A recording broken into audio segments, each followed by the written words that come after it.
The chill that Benjamin Netanyahu is feeling in the public arena over the war with Hamas also appears to have found its way into his inner circle. Netanyahu is holding an update this hour on the status of the conflict in Gaza, and two members of his war cabinet, including his defense minister, have chosen not to take part. In Gaza itself, Israeli warplanes continue their unrelenting raids. The military says they are hitting militant targets, but the number of civilian casualties keep rising.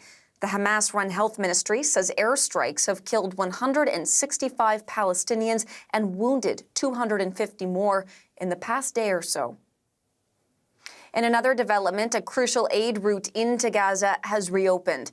The Kerem Shalom crossing, which allows trucks in from Israel, was closed for 4 days. Officials blaming what they call several security incidents. Journalist Iris Mackler has more.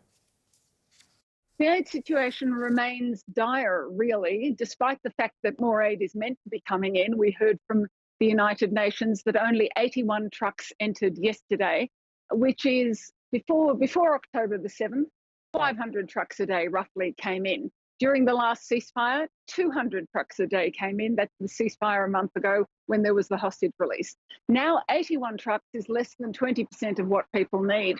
And within the last hour, the UN published yet another video of Gazan civilians simply swarming around, swamping the aid trucks, coming onto them, taking the aid themselves, not waiting for it to be given to them. And that's because, say the United Nations, they're simply hungry. They're simply desperate.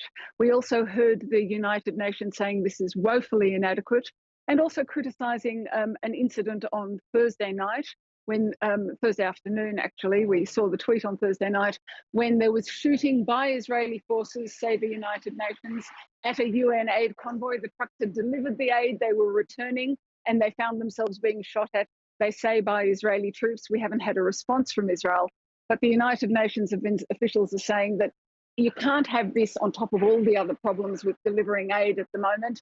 No one was injured, no one was killed. Nevertheless, aid trucks should not be shot at, say the United Nations. So the situation, perhaps what we're seeing today with that aid, the Israeli port reopening, will improve things, but at the moment it remains dire. Iris, of course, we have seen a lot of escalation, like you've been talking about, in Gaza in the past day or so, but there's also an escalation today at Israel's northern border. Tell us what's happening there. I can tell you that within the past 2 hours or so, there were 2 sets of airstrikes in Syria, not in Lebanon, where most of the actual cross-border fighting is going on.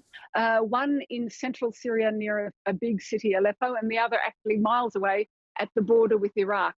And what was targeted there were aid convoys,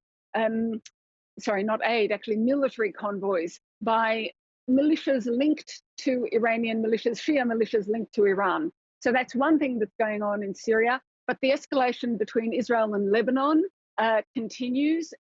Right now, we are seeing more strikes between the two sides, and they hit deeper into each other's territory.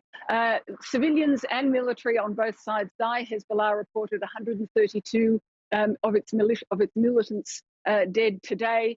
Tens of thousands of civilians on both sides have been displaced on that border. So we see really an escalation there that is very worrying.